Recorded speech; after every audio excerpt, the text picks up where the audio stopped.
在众人共同努力下，天云山派出弟子，将代表皇室驻扎云岚沙来犯之敌。了解了前因后果后，成为令人仰视的可怕存在。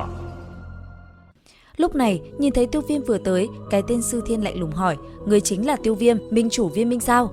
Nghe được câu hỏi này, Tiêu Viêm chỉ nhếch miệng không thèm đáp, thân hình lập tức nhoáng lên như một đạo lôi điện về phía đối thủ. Thế thế, cái tên Sư Thiên kia cũng lập tức vung cây đao trong tay mình, bổ về phía Tiêu Viêm. Đáng tiếc, hắn vung tới đâu thì đã bị Nam Chính dùng Tam Thiên Lôi Động né tránh tới đó. Thậm chí, tốc độ của Tiêu Viêm quá nhanh, Sư Thiên hắn ta còn không xác định được vị trí của đối thủ. Lúc này, hắn đã rơi vào thế bị động. Bởi vậy mà chỉ sau một thoáng chơi đùa, Tiêu Viêm đã liền xoay người. Ngay sau đó, anh ấy đã liền vung tay rồi tung một cú tát sấm sét vào mặt Sư Thiên, khiến tên kia mặt mũi cũng bị méo mó, thân hình đồng thời cũng bị văng ra xa hàng trăm mét rồi bắn mạnh xuống mặt đất. Sau cú đó, chắc rằng hắn ta cũng phải đi vào khoa chấn thương chỉnh hình gấp. Đến khi khói bụi qua đi, chỉ thấy Sư Thiên đã nằm bệt không cử động. Tới đây, Tiêu Viêm đứng yên lặng tại chỗ, thanh âm lạnh lùng quát: "Cửu Thiên Tôn, ngươi mau lăn ra đây cho ta!" Tiếng quát này vừa dứt thì từ trong khoang thuyền, thân hình Cửu Thiên Tôn lập tức nhoáng lên. Lát sau, bà ta đã hiện ra, đứng đối diện Tiêu Viêm, thanh âm vang lên nói: "Ta lại tưởng ai, hóa ra là ngươi, dám tới đây, vậy thì ta đành phải tiện tay bắt ngươi về hồn điện thôi. Sợ rằng ngươi không bắt được gà mà còn đi mất nắm thóc mà thôi." Khẩu khí lớn lắm, đúng là ếch ngồi đáy giếng, tưởng thực lực tăng lên một chút là có thể kiêu ngạo sao? Chỉ e rằng hôm nay ngươi không rời được khỏi đây thôi. Lời mụ ta vừa dứt, đột nhiên từ sau lưng một khe nước mở ra, từng luồng hấp vụ quỷ dị từ từ ngưng tụ lại, ba thân ảnh đấu tôn cũng liền hiện ra, thanh âm vang lên nói: "Hóa ra là tên tiểu tử này, nghe nói thiệt hại của hồn điện chúng ta đều do hắn phải không?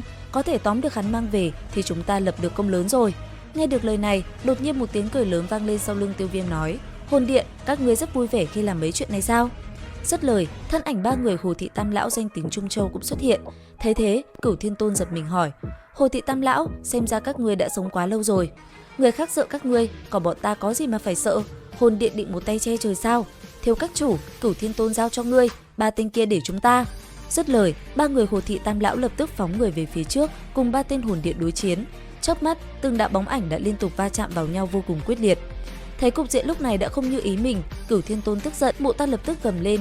Ngay sau đó, thân hình biến mất rồi liền xuất hiện ở chỗ Tiêu Viêm. Chớp mắt, một chưởng đã liền tung ra, thế nhưng trước tốc độ đó, Tiêu Viêm chỉ cười nhẹ, bàn tay vung lên, một quyền liền đánh ra cùng mụ ta va chạm. Uỳnh một tiếng, kinh khí bạo phát, thân thể Cửu Thiên Tôn bay ra xa hàng chục mét. Đến đây, mụ già kia mới sợ hãi hỏi: "Cái gì? Bát tinh đấu tôn sao?" Nghe vậy, Tiêu Viêm chỉ cười nhếch miệng hỏi: "Hơn nửa năm không thấy, không ngờ thực lực của ngươi vẫn dậm chân tại chỗ như thế này." "Tiểu tử, ngươi cũng đừng vội đắc ý." Lời mụ vừa dứt thì bàn tay đã lập tức vung lên, một cái thủ trảo khổng lồ đã bay nhanh về phía Tiêu Viêm. Đáng tiếc, Tiêu Viêm chỉ cần vung nhẹ tay, đạo thủ ấn kia lập tức bị phá tan. Thấy tình huống này, mụ già kia lẩm bẩm nói: "Bát tinh đấu tôn đỉnh phong, xem ra ta chỉ có thể liều mạng thôi." Thanh âm vừa dứt, theo cái vung tay của mụ ta, năng lượng xung quanh đột nhiên biến đổi.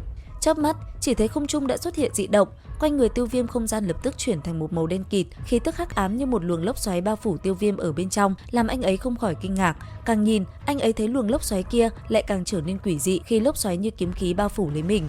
Đến đây, Tiêu Viêm cảm thấy nguy hiểm, anh ấy không chậm trễ, liền nhắm mắt ngưng thần. Trong phút chốc, theo thủ ấn của anh ấy kết thành, ở giữa ngực Tiêu Viêm, một luồng năng lượng kinh người đã ngưng tụ lại. Nháy mắt, khi bàn tay mở ra, một luồng xoáy khủng khiếp lập tức mở ra, hút tất cả mọi thứ vào bên trong. Thấy luồng kinh lực khủng bố đang hút toàn bộ năng lượng của mình, Cửu Thiên Tôn run sợ, ngay lập tức, mụ ta sử dụng ra một tầng phòng ngự bao phủ lấy mình. Tuy nhiên, Tiêu Viêm ánh mắt lúc này đã trở nên sắc lẹm, thanh âm dõng dạc vang lên nói: "Đại Thiên, tạo hóa trưởng." Thanh âm Tiêu Viêm vừa dứt, không trung lập tức xuất hiện dị tượng kinh người, thân thể Cửu Thiên Tôn bị lực hút kia không ngừng kéo vào bên trong. Giờ khắc ấy, mụ già kia lập tức bỏ chạy, thế nhưng lực hút kia quá khủng bố, mụ ta cũng không thể chạy nổi, thân thể bị hút vào hố đen quỷ dị. Tuy nhiên, trong cơn tuyệt vọng, mụ già kia ngay lập tức gầm lên toàn lực thoát ra, nhờ vậy cũng ra đi được một đoạn, thế nhưng một cánh tay đã biến mất. Đến đây, mụ già kia chỉ có thể hô lớn nói: "Tứ ca, mau cứu ta, cứu ta!" Cứ thế, thanh âm thê lương vang lên trong vô vọng. Nhìn mụ ta như vậy, Tiêu Viêm lại càng ngưng tụ năng lượng kéo mụ già kia vào hố đen quỷ dị. Đúng vào khoảnh khắc Cửu Thiên Tôn sắp bị nuốt chửng thì phía xa, không gian lại đột nhiên nứt ra, từ trong đó, một con rồng khổng lồ đỏ rực cũng lập tức lao ra, rồi phóng thẳng về phía Tiêu Viêm. Giờ phút này đây, không gian như ngưng động, con rồng khổng lồ kia nháy mắt đã há cái mồm và ập tới không gian đen kịt đang hút lấy mọi thứ kia mà đánh tới. Tích tắc vài giây trôi qua, chỉ thấy khi hai bên va chạm, ầm một tiếng, kinh khí lập tức lan ra, làm nơi đây rung động, khí lãng ầm ầm bạo phát làm mặt đất chao đảo liên hồi. Có thể nói, một đòn này va chạm đã làm nơi đây như dậy sóng, những cường giả mạnh mẽ nhất cũng vì vụ nổ này mà đình chiến trong giây lát. Khi kinh khí qua đi, chẳng biết Cửu Thiên Tôn đã tan biến từ bao giờ. Đồng thời giữa không trung, một luồng năng lượng đỏ rực cũng dần ngưng tụ lại. Khi nó dần thành hình, một thanh âm từ bên trong đó vang lên nói: quả nhiên là người mà địa chủ coi trọng, người thật sự có tư cách để kiêu ngạo. Vừa dứt lời, bóng ảnh kia cũng đã hình thành, lại một mụ già nữa hiện ra. Nhìn thấy mụ ta, một vài người giật mình sợ hãi nói: cái gì? Là Huyết Hà Tôn giả sao? Nghe vậy, Tiêu Viêm cũng thoáng động, còn phía xa, mấy vị kia đã truyền âm nói: thiếu các chủ, cẩn thận một chút, mụ ta là cường giả cực kỳ nổi tiếng ở Trung Châu. Đến đây, mỹ nhân kia cười lớn, thanh âm vang dội đáp: cái tên này là của rất lâu trước đây rồi, bây giờ các ngươi có thể gọi ta là Tứ Thiên Tôn. Xem ra mụ già ngươi rất thảnh thơi, ngay cả việc cứu đồng bạn cũng chẳng thèm để tâm. Bọn chúng chỉ là đồ bỏ đi, có cứu cũng vô dụng. Hôm nay ta sẽ đem toàn bộ những người có huyết mạch của Tiêu tộc mang về cho địa chủ. Nói xong, từng luồng hắc vụ tràn ngập huyết sắc lập tức lan tràn ra xung quanh. Khi huyết vụ tràn ngập, một luồng khí tức âm thầm lạnh lẽo chậm rãi bùng phát ra từ cơ thể Tứ Thiên Tôn. Vừa làm, mụ ta vừa cười lớn, thậm chí vài người đứng gần, huyết nhục theo đó cũng nổ tung, hóa thành huyết sắc phủ lấy cơ thể mụ ta. Chẳng mấy chốc, không trung đã biến thành màu đỏ tươi, từng cột sáng ngập tràn huyết vụ xoay quanh nơi này khiến người ta không khỏi sợ hãi. Càng lúc huyết vụ lại càng đậm, năng lượng lại trở nên kinh khủng hơn bao giờ hết. Đồng thời, từng tiếng cười kinh dị cũng vang lên, làm người xem không khỏi cảm thấy sợ hãi. Ngay lập tức, đại quân của cả hai bên cũng liền lùi lại, chỉ cần tới gần, bọn họ lập tức có thể bỏ mạng. Nhìn luồng huyết vụ kia, tất cả không ai dám tiến lên nữa. Đến đây, Tiêu Viêm cũng chỉ biết trầm ngâm mà thôi. Bỗng nhiên, Tứ Thiên Tôn từ trong huyết vụ tiến về phía anh ấy nói: Bát tinh đỉnh phong, khá lắm, đáng tiếc, đấu khí không thể phòng ngự được hóa huyết đại pháp của ta đâu. Lời của lão vừa dứt thì gần như ngay lập tức, Tiêu Viêm cảm thấy huyết sắc trong cơ thể mình sôi lên, đồng thời một luồng huyết vụ bao quanh cơ thể tản ra.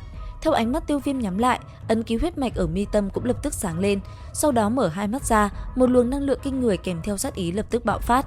Mang theo ánh mắt sắc lạnh, Tiêu Viêm đáp: xem ra hóa huyết đại pháp mà ngươi nói cũng không lợi hại cho lắm. Thấy thế, mụ già kia giật mình thốt lên nói: sao có thể như thế? Tộc Văn Tiêu tộc, người đã kích hoạt được huyết mạch Tiêu tộc. Nghe vậy, Tiêu Viêm chỉ ngẩng đầu mỉm cười một cái, bàn chân khẽ đạp nhẹ, chỉ trong chớp mắt thân ảnh đã hoàn toàn biến mất. Giật mình, mụ già kia chợt lui về sau 3 bước. Từng luồng đấu khí đỏ tươi bùng phát ra từ cơ thể lão, sau đó một sợi xích to lớn phóng ra quát: đi ra cho ta. Lời vừa dứt, nắm đấm của Tiêu Viêm đã liền ập tới, khoảnh khắc va chạm, một tiếng ầm ầm nổ vang, kinh khí tung bay tứ tán. Ngay sau khoảnh khắc ấy, hai người lại một lần nữa bị bật ngược lại rồi lại lao lên. Chớp mắt, chỉ thấy hai người đã va chạm vào nhau hàng chục lần. Mỗi khi hai người đánh vào, không gian lại xuất hiện những vết rách khủng bố. Càng lúc, va chạm lại càng mãnh liệt hơn, kinh khí lại thêm một lần bắn ra kinh khủng. Vừa chiến, Tiêu Viêm vừa cười nhẹ, tặng cho tên kia một quyền rồi nói: cứ đối quyền như vậy thì hình như ngươi không thể chống cự nổi. Nghe thế, mụ kia gầm lên, lập tức dùng toàn lực đẩy bay Tiêu Viêm ra xa. Sau đó, bàn tay liên tục biến đổi rồi kết thành thủ ấn, thanh âm đồng thời vang lên quát: hóa huyết đại pháp, đại phệ huyết thuật. Lời vừa dứt, phàm là những cường giả có thực lực thấp hơn, đấu tôn thì thân thể đều nổ tung, tất cả hóa thành huyết vụ chảy trong cơ thể Tứ Thiên Tôn. Trải qua một hồi hấp thu, khí tức vốn đang tĩnh lặng của mụ ta chợt xuất hiện dao động rất nhỏ, sau đó thân thể từ từ bành trướng lên, thanh âm gầm lên nói: Tiêu Viêm, hôm nay những người có huyết mạch Tiêu gia và cả huyết mạch lực ngươi kích hoạt được kia, bổn tôn đều sẽ một lượt bắt hết. Lời mụ vừa dứt thì Tiêu Viêm hừ lạnh, bàn tay lập tức vung lên kết thành thủ ấn, trên miệng đồng thời quát: Ngũ Luân Ly Hỏa Pháp. Dứt lời, 5 ngọn lửa trước mặt đột nhiên bùng lên, sau đó từ trong hư không, 5 đầu hỏa linh khổng lồ hơn trăm trượng xoay quanh trên đỉnh đầu Tiêu Viêm hiện ra. Thấy vậy, Tứ Thiên Tôn phía xa không khỏi hừ lạnh quát: Huyết Nhiên Thiên Ma Chưởng. Nói xong, một chưởng ấn huyết sắc đã lập tức bay về phía Tiêu Viêm. Đối diện với nó, Tiêu Viêm cũng lập tức kết ấn, từng đầu hung thú lập tức như tên bay phóng về phía chưởng ấn và cùng nhau va chạm. Oanh một tiếng, cả bầu trời đều như muốn vỡ thành từng mảnh, từng con sóng quét ngang bầu trời trong ánh mắt kinh sợ của mọi người. Thế nhưng ngay sau đó, Tiêu Viêm đã thuấn di tới sau người mụ già kia, đồng thời bàn tay nâng lên, thanh âm vang lên quát: Đại Thiên Tạo Hóa Chưởng. Lời vừa dứt, đồng thời một luồng năng lượng kinh khủng bố tạo thành vòng xoáy quỷ dị đã liềm phóng ra, muốn hút lấy Tứ Thiên Tôn vào bên trong. Đối diện với nguy hiểm, mụ già kia lập tức dùng huyết vụ bao phủ lấy toàn thân. Đáng tiếc, ở khoảng cách quá gần, lỗ đen quỷ dị kia đã lập tức nuốt chửng huyết vụ, khiến nó vỡ tan. Thế nhưng cũng rất may cho mụ già kia đã kịp lùi lại, trên miệng cũng bị thủ huyết. Không chậm trễ, mụ ta liền bỏ chạy mà không dám quay đầu lại. Nhìn mụ ta, đôi cánh xanh hồng sau lưng khẽ rung lên, thân hình Tiêu Viêm chớp động, chỉ trong nháy mắt đã xuất hiện trước mặt Tứ Thiên Tôn, bàn tay nắm thành chảo, 4 luồng hỏa diễm bùng phát ra, một đóa hỏa liên tinh mỹ lập tức xuất hiện trong lòng bàn tay Tiêu Viêm. Nhìn khuôn mặt đầy sự hoảng sợ của Tứ Thiên Tôn, khóe miệng Tiêu Viêm nhếch lên, giữ tượng quát: kết thúc rồi. Và liệu rằng tiếp theo, sau tiếng quát này, mụ già kia có giữ được mạng không? Theo dõi kênh YouTube Review 5 phút vào tuần sau để biết thêm chi tiết các bạn nhé. Xin chào và hẹn gặp lại.